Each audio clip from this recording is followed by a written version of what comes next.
Alright guys, so if you're trying to choose between Noloco and Softr to build a client portal, internal tool or business app, the first thing you'll probably do is compare their prices. So if we go ahead and check the prices section right over here, and this is where the things get interesting because at first glance, software can look significantly cheaper, but there's one pricing detail that can completely change which platform is actually better for you. So in this video, we're going to compare Noloco and Softr, look at their pricing, features, and most importantly, explain the hidden user seed difference you need to know before choosing one. So let's get into it. Let's talk about Noloco first. Noloco is designed heavily around business apps, internal tools, and client portals. You can connect data sources, create custom interface, and set up permissions, while you can also build workflows without needing to code. As of 2025, Noloco free plan, it's basically free and you get very limited stuff with the free includes 30 AI credits, unlimited team seats, and 50 active clients. But the build plan is for 65 a month. But if you switch it to monthly, that was yearly. If you go for yearly, it's 65, but for monthly, it's 79 per month. The build plan includes 10 team seats, as I told you, 1,000 active clients, 25,000 records, and if you need additional team seats, they cost $6 each. That sounds pretty straightforward, but that's an important distinction here. Noloco separates team members from clients. So if you're trying to build something like a client portal, your employee might count as a team seats, while your customers are client that use client seats. And build plan gives you up to 1,000 client seats. That's a pretty big number actually, if your app is going to have a lot of customers. So now we've talked about Noloco. Now let's talk about Softr. Now let's look at it. Softr takes a slightly different approach. It's also a no-code platform for building business apps, portals, dashboards, and internal tools. It has an AI-powered builder and visual editor, so you can create an app without having to build everything from the scratch. Software currently has a free plan, followed by basic, pro, business, and enterprise options. But the basic plan starts at 25 per month when build monthly or 19 per month when you build annually. It includes 5 team users and 5 client users. But as for the pro plan, it's for $99 a month if you go yearly, but for monthly it's $119.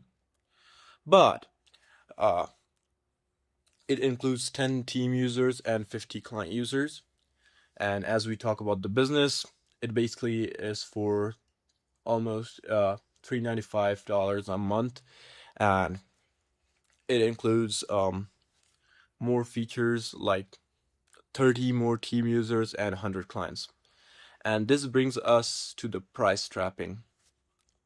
The hidden pricing trap, if you're only looking at the price, you might think software is 19 a month while Noloco is 79, so software is obviously cheaper.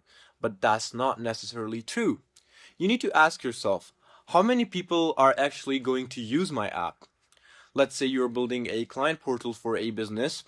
If you only have 5 clients, software basic plan could be perfectly fine. But imagine if your business grows to 50 or 100 or several hundred clients. Now you need to look much more closely at the user limits. Software's Pro plan includes 50 client users, while its business plan includes 100 client users. Additional users can also increase the cost depending on the plan.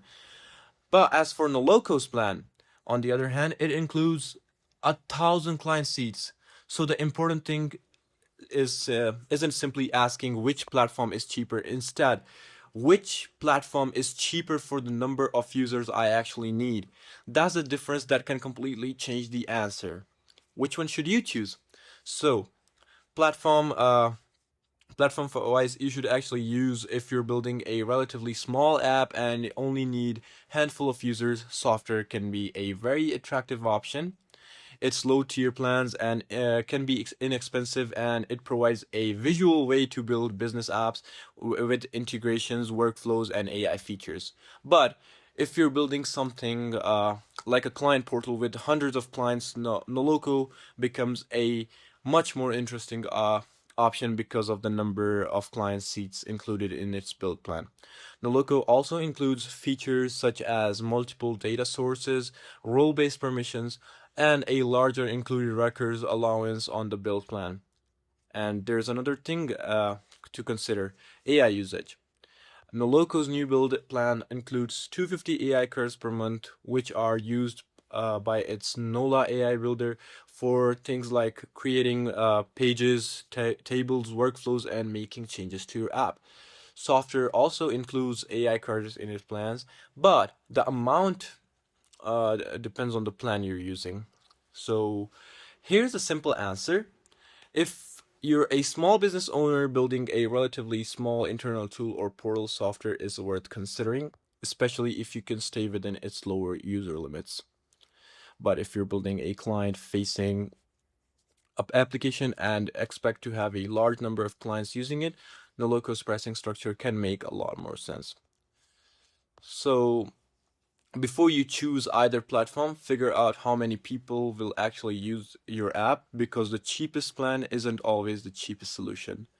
And that is the pressing trap you need to know about Noloco and software in 2026. So I hope this video actually helped you out. I'll see you soon in the next one. Until then, goodbye and peace out.